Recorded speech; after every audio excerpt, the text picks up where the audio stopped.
The wedge is a devastating way to block.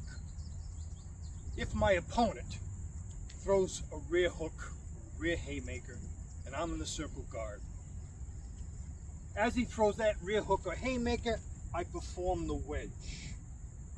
The motion coming towards you is here.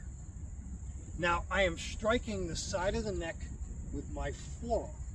Keep in mind, whenever you strike the side of the neck, you can cause serious injury. When John throws that hook, I'm in the circle guard, I perform that wedge. He can't move forward. Try to move forward, can't move forward.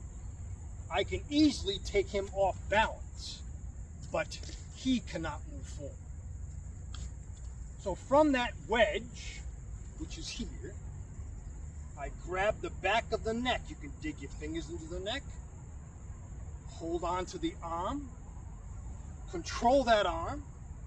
As a follow-up, I can knee, I can step back to get power, and I can use my shin bone and kick to the groin. And then, if necessary, I can drag him down to the ground face first. Now, if he throws the other arm, I'm in the circle guard, it is the same thing. Now notice, not only am I striking the neck, I am also striking the arm. So this is that attack, the attack that I've talked about in so many of my videos. Okay? So you're attacking the neck, you're attacking the forearm or the bicep, depending on where you catch their arm with your forearm.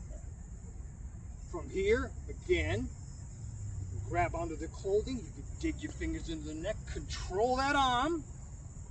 I can use my knee to the groin, same thing. I can use my shin bone kick to the groin, and then, if necessary, drag them down to the ground and escape. But you have to practice, practice, practice.